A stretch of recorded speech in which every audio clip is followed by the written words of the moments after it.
Hey guys, I hope you're well and welcome to episode 2 of Dirt to Duplex. Now, last episode, we spoke about the benefits of building a duplex, the cost savings associated with building a duplex as opposed to just building a second, like just a standard single dwelling. Also the savings around stamp duty and that sort of stuff. And we also spoke about the increasing yield that a duplex gives, as we've got 2 rental incomes coming in as opposed to 1, and so boosting the yield and boosting obviously your borrowing power and the return that it's actually giving. Not only that, we also spoke about whether or not to strata title, the benefits of strata titling and the pros and cons of strata titling, because it's not always the right thing to do when you're an investor. Guys, if you haven't seen episode 1, go back and watch it, because I talk about the benefits and it might not, you can sort of take from there whether it's suitable for your investment strategy or whether or not you're better off leaving it on one title, and that's more suited to your investment strategy. So go back and have a look and you can go from there. Now, this episode, we are going to talk about how we actually got these 2 duplexes approved without a council application, and I'll talk about that shortly, but also want to talk about how we found the site and the challenges and everything that we faced while we were, had everything under construction, and just come at some of the things that we had to look out for while we were doing our due diligence. So first of all, we're on the Sunshine Coast, and the planning scheme that we followed in order to actually bring this into fruition is going to expire in about 6 months, guys. So what I'm going to tell you and what I'm going to talk about in terms of this development and the planning scheme is going to be irrelevant in around 6 months, but I'll still talk about it just to give you guys an idea. Now, every planning scheme is different. Sunshine Coast to Brisbane to ones down in Victoria and Sydney, they're all different. But if you're going to be working in a particular council, you need to know their planning scheme and you need to know the aspects of the planning scheme that you're going to be working in. Now, primarily for this development, that is the RAL code, because we're subdividing. I needed to know about zoning, densities and all that sort of thing, and also the dual occupancy code. They're probably the 2 main ones that I really needed to hone in and know front to back to be able to get my head around what we were looking for, so that, you know, when I see a site, I know pretty quickly whether or not something can be done, and that just comes from knowing the planning scheme and knowing what's allowable and what council want to see. So first of all, we're obviously building a duplex. Now, you can build a duplex in low density, but we also wanted to subdivide and then essentially build 2 duplexes. Now, what we've done here, there's no way we could do that in low density in this planning scheme. So I knew that it needed to be medium density because there's a lot more flexibility around subdividing and around duplexes and stuff in medium density. So that's what we found. A corner lot, also highly advantageous. It's got a lot of street frontage, which is good. It means that the duplexes, you can get really that street appeal from each one. That one on the corner there, it's actually got dual street frontage, which is highly desirable for some people. So the corner lot, highly desirable. We needed to know where all our assets were. So I'll run through it really quickly. So water, sewer, stormwater, NBN and electricity basically. So over here, you can see over on this dwelling, this duplex here, we're quite a ways set back off this boundary here.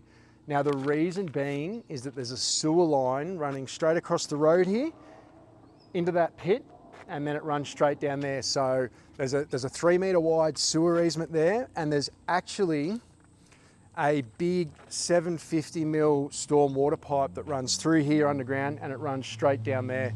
Now, because it's actually a combined sewer and stormwater easement, realistically that should have been a 4 metre easement. We were able to push the boundaries there and reduce it to a 3 metre easement, which was highly advantageous. It meant that we had more of a building footprint, so more flexibility with our design. But so having the sewer just there meant that this duplex here was able to utilise the existing sewer connection from the old house that was originally on this site. And then we also had to extend the sewer. We've run a new sewer line straight up here. And then it finishes there with that new manhole that you can just see. and then a branch taps off, and then that duplex on the corner actually utilises that sewer. So we had to extend the sewer line there. It wasn't too costly. It was actually quite feasible, which I was really happy with. Our water, obviously the dwellings need water, so we're able to utilise the existing water meter. This was actually the existing water meter for the old house, so we utilised that for one of the dwellings. Our water main is over the other side of the road just behind you, so we actually had to bore under the road. We brought 2 more lines across that you can see in the footpath there, and then there is another water meter running along the nature strip of that road on this side, and we're able just to tap into that for the second water service for the duplex on the corner. So that was quite good. Electricity, our development or council actually in the conditions required us to have underground power.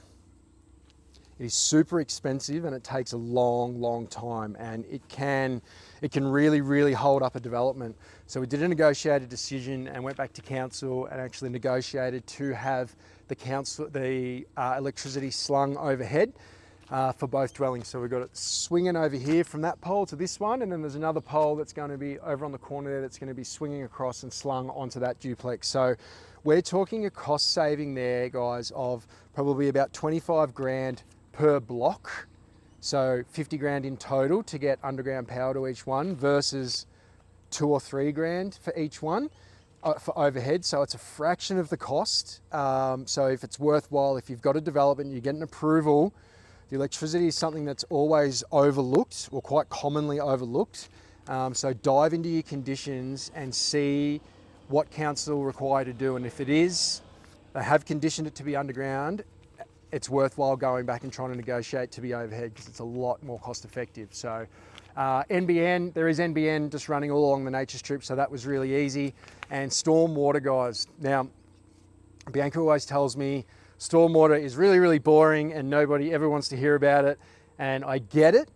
Well, I don't really get it because I find it really interesting, but it is really important when it comes to particularly subdividing. Not so much about the duplex unless it goes to a council application. I'll talk about that in a sec, but primarily for this subdivision. So subdividing this block, we have had to put in 2 fairly large, 3, might even been 5 kilolitre underground detention tanks. We have one just under here, and just under that next crossover there, we have another one there. Now, all the stormwater from each dwelling, so all the stormwater from this dwelling all runs into that detention tank. Same with the other one, it all runs into that detention tank.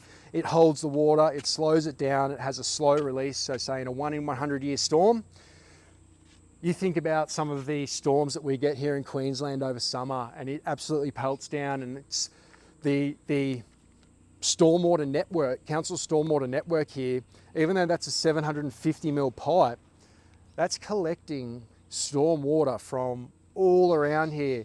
And as we develop more and more houses, we create more impervious area. And that means area like this road or this driveway here that doesn't soak in, the water doesn't soak in. So it's not like it's landing on the grass here and it soaks in and dissipates. It lands on the impervious area, it creates a lot more runoff, and the stormwater network cannot cope. So what they're forcing us to do is now put tanks in underground. Sunshine Coast generally with any subdivision will require underground tanks. It's super expensive. Some other councils will allow above ground tanks, and we used to be able to do it here, but they haven't allowed it for a while. But if you can go above ground, I would always highly recommend it, because below ground are quite expensive and they can really add to your costs. It was one of the more expensive parts of this subdivision that we had to do. So stormwater, 2 underground tanks, comes through here, and it actually just feeds into this manhole just here. So those underground tanks actually hold the water. They slow it down. There is a smaller pipe down the bottom, and the water slowly goes through that. In a 1 in 100 year storm, the water will rise to above. That's, sort of near the top. There'll be a larger pipe, so it will then let more water through, but it only very rarely happens in those 1 in 100 year storms. Normally,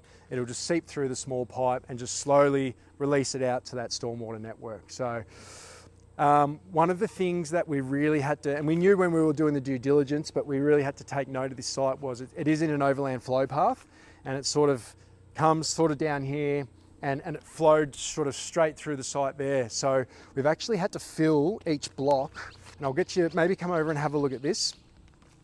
We've actually had to fill each block about 900 mil, 8 to 900 mil. So you can see just on the side of this duplex here, we've got a block wall running all the way across there. So we had to fill our whole site that high, and then you come along there and that other site next door is actually about it's about 300 mil higher. So that was something that we knew we factored into the FISO, but pretty much the whole site is retained, and we had to import a heap of fill, get our floor heights up to our minimum floor height, and also retain this stormwater easement. So this is, as I said, a combined sewer and stormwater easement. So we had to retain that. So in really huge flows that apparently happen sometimes, I've never seen it happen, but apparently we've still got a flow path there for that overland flow path to go down. So something to keep in mind, guys, flooding and overland flow paths and that is becoming more and more important for councils, and they are really looking at it closely. So it's something to just keep in mind, as well as stormwater. So I'm going to move into these two duplexes and how we actually got them approved without having to go to council. So as I said before, we need to make sure it was medium density, so we needed to know the zonings, we needed to know the RAL code, the subdivision code, but we also really needed to know the dual occupancy code. Now, we've built a heap of duplexes now. I know the code front to back.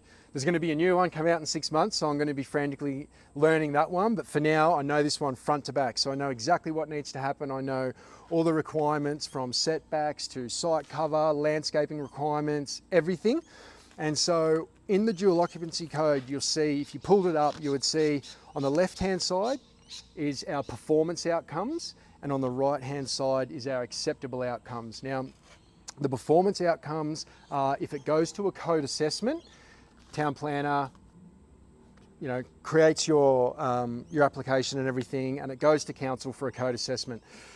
It only needs to go to a code assessment if you don't meet all the acceptable outcomes. Now, on the right-hand side is all your acceptable outcomes. They're all the things like your setbacks, your site cover, landscaping requirements, how many car parks you need, all that sort of stuff. Now, if you can meet all those acceptable outcomes, you don't need to go to council for approval. You can get it approved via a private certifier, and it is just like going and building a house. It's all done via a private certifier. It's a lot quicker, and so therefore less holding costs for you as a developer, because what I've learned over time is that if you can avoid a code assessment and you can stick to your acceptable outcomes, I would go down that path every single day, because time is money when you're a developer. If you can speed up the process, you really significantly reduce your holding costs, and you get to the back end quicker of either selling them or renting them out. So the more that you can minimize that time frame of either planning or construction, the more well off you're going to be at the back end from a financial perspective. So if you can stick to acceptable outcomes, you can do it. So what we did here, we just did the RAL, the subdivision, went to a code assessment, but I designed everything and knew that if I designed everything as per the acceptable outcomes, we could get these approved via private certifier and bypass council. Was exactly what we did, so which was really good. So what else have I got here? I've got myself a few little notes. I have covered off just about everything. Guys. Now, I will finish off with a couple of key moments and a few little words of wisdom. If you are wanting to build a duplex or do something like this, you need to build your A team. What I mean by A team is your town planner, your engineer, your civil engineer I'm talking about, surveyor, your mortgage broker, and mortgage broker is super beneficial. I spoke about that in the last episode of leveraging the bank and really using and leveraging the bank to build your portfolio. So your mortgage broker is highly important in this whole scenario. And also your accountant. Your accountant is very important as well. You need to keep your accountant on your side. So guys, that's your A team. Treat them well and they will treat you well and you will succeed. So build your A team and keep them. And sometimes guys, like we, unfortunately, there are times where you have to move on from people and that's just the way it is. But yeah, your A team is key, guys. So treat them well. And as I said, guys, learn the planning scheme and stick to the acceptable outcomes if you can, because time is money. And so if you can really speed the process up, you're going to be far better off financially. So on that note, guys, we're going to wrap this one up. Stay tuned. Episode 3, I'm going to be covering the design elements of this duplex here. This one's a mirror image. Well, it's close to a mirror image, not quite a mirror image, and I'll talk about that in the next episode. But talk about through the design elements of this and give you guys a few tips and tricks for when you're looking to build your own duplex you can utilize. So on that note, guys, thanks for watching and I'll see you soon.